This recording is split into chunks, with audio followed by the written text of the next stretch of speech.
question that we'll be discussing is which areas of the brain are involved in specific psychological disorders. The difference between a disease and a disorder is that a disease is an abnormal condition of an organism that impairs bodily function associated with specific symptoms and signs, whereas a disorder is a disturbance of the mind or body. Schizophrenia. Schizophrenia is a psychological disorder that disrupts the functioning of the human mind. It is characterized by a severe disturbance of emotion, affects, language, perception, thought processes, and motor activity. This disorder involves the association of several parts of the brain, as opposed to the involvement of a single localized part or structure.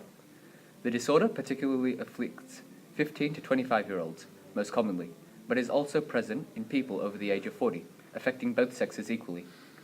Patients demonstrating schizophrenia tend to display a higher frequency of suicide than those who do not.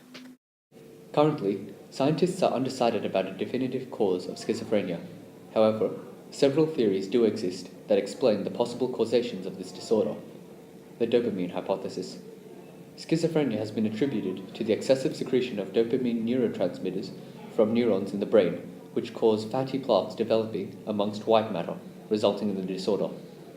The theory, however, does not prove that dopamine overabundance is a complete explanation for schizophrenia. Physiochemical theory. This theory states that schizophrenia is a physical and chemical disorder of the brain. This hypothesis is supported by PET neural imaging, which shows how subtle changes affecting the hippocampus and temporal lobes, where the receptors for glutamate, a neurotransmitter, are reported to be missing, can cause schizophrenia.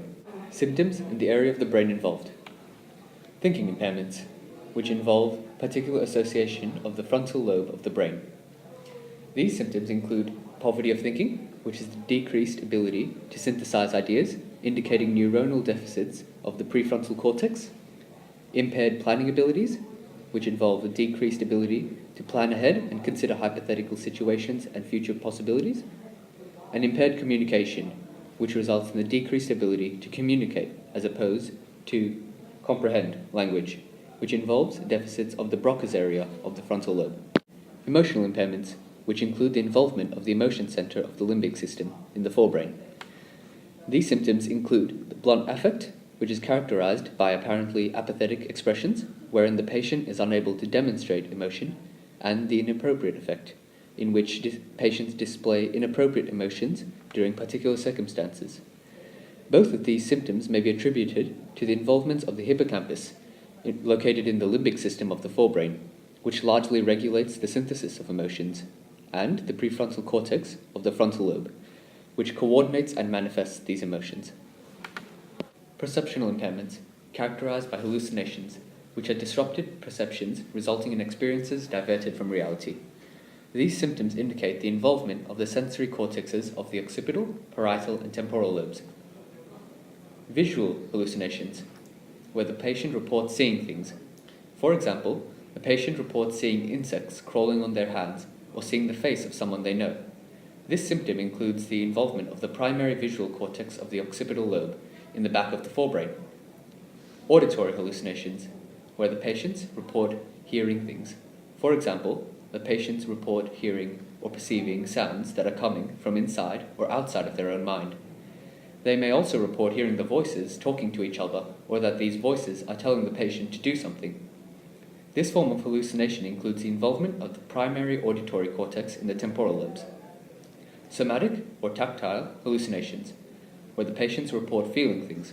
For example, the patient may report feeling as though they're being tickled even when no one else is in their immediate vicinity, or that they experience a sensation of insects crawling on or underneath their skin. This symptom includes the involvement of the primary somatosensory cortex of the parietal lobe, which is attributed to perceiving touch. Motor impairments, which are characterized by slow and unusual movements, wherein the afflicted demonstrate awkward and unusually slow movements. A classical example of this includes the incessant and uncontrollable shaking of the patient's hands, and the unusually persistent trembling of the patient's entire frame. This particular symptom is attributed to the primary motor cortex of the frontal lobe, which is involved with the production of general movements, and the cerebellum in the hindbrain, which is involved with fine motor coordination and balance. Dementia. This disorder is characterized by an acquired chronic and gradually progressive deterioration of memory, intellect, and personality. This includes the impairment of cognition and memory without consciousness impairment. This disorder tends to increase in frequency with increasing age, afflicting 1 in 10 over the age of 65 and 1 in 5 over the age of 80. This disorder particularly involves the degradation or degeneration of white matter throughout the brain. The areas of the brain that are involved with dementia depend on the causation of that particular form of dementia. The causes include Alzheimer's disease, vascular dementia, Lewy body dementia. Alzheimer's disease dementia. Being caused by Alzheimer's disease, this form of dementia particularly involves the degradation of white matter throughout the frontal lobe, affecting the prefrontal cortex and motor cortex, and the cerebellum. Vascular dementia. This form of dementia is classically caused by the affliction of multiple ischemic strokes, otherwise known as mini-strokes, and also physical trauma, which, through either mechanical tissue rearrangement or encephalitis, which is the inflammation and swelling of the brain tissue, constrict arteries and arterioles that deliver oxygenated blood to the brain, which thus restricts oxygen availability for the brain.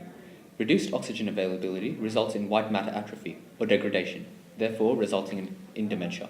Lewy body dementia. This form of dementia results in the formation of Lewy bodies, particularly in the neurons of the brainstem and neocortex. Lewy bodies, which are also known as eosinophilic intracytoplasmic neuronal inclusion bodies, are abnormal aggregates of protein that develop inside nerve cells.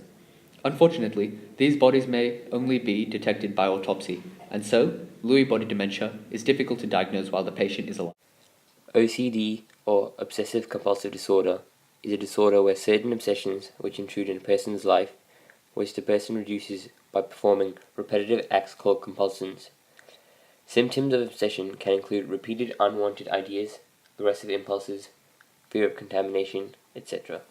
Symptoms of compulsion can include the repeated cleaning of objects, repeated counting, repeatedly washing your hands, etc. OCD mainly affects the orbitofrontal cortex and the anterior cingulate gyrus.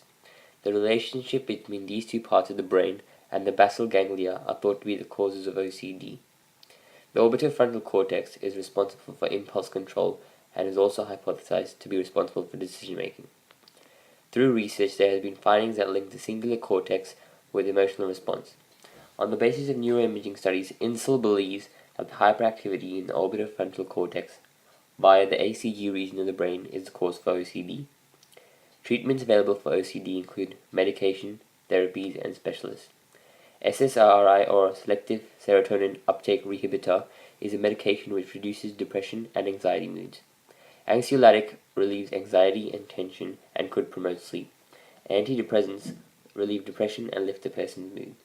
The patient can also receive different forms of therapy. These can include cognitive behavioral therapy, rational and motive behavior therapy, aversion therapy, etc.